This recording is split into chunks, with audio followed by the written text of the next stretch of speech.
لہذا حقیقی مالک و خالق کون ہے؟ میرا خدا ہے، وہ وحدہ لا شریک ہے۔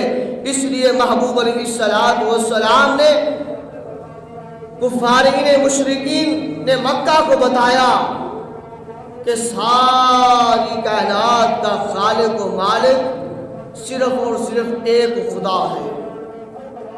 تو کسی نے سورج چاند کو خدا بنا لیا، کسی نے جانوروں کو خدا بنا لیا، تو کسی نے آگ کو خدا بنا لیا۔ تو یہودی اٹھے، انہوں نے حضرت عزیر علیہ السلام کو معاذ اللہ خدا کا بیٹا بنا لیا۔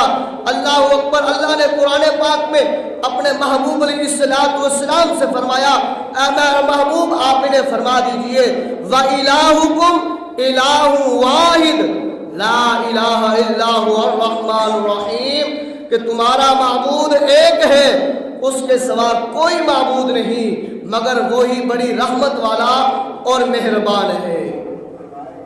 خدا تعالیٰ کتنے ہیں؟ ایک ہے۔ خدا تعالیٰ ایک ہے۔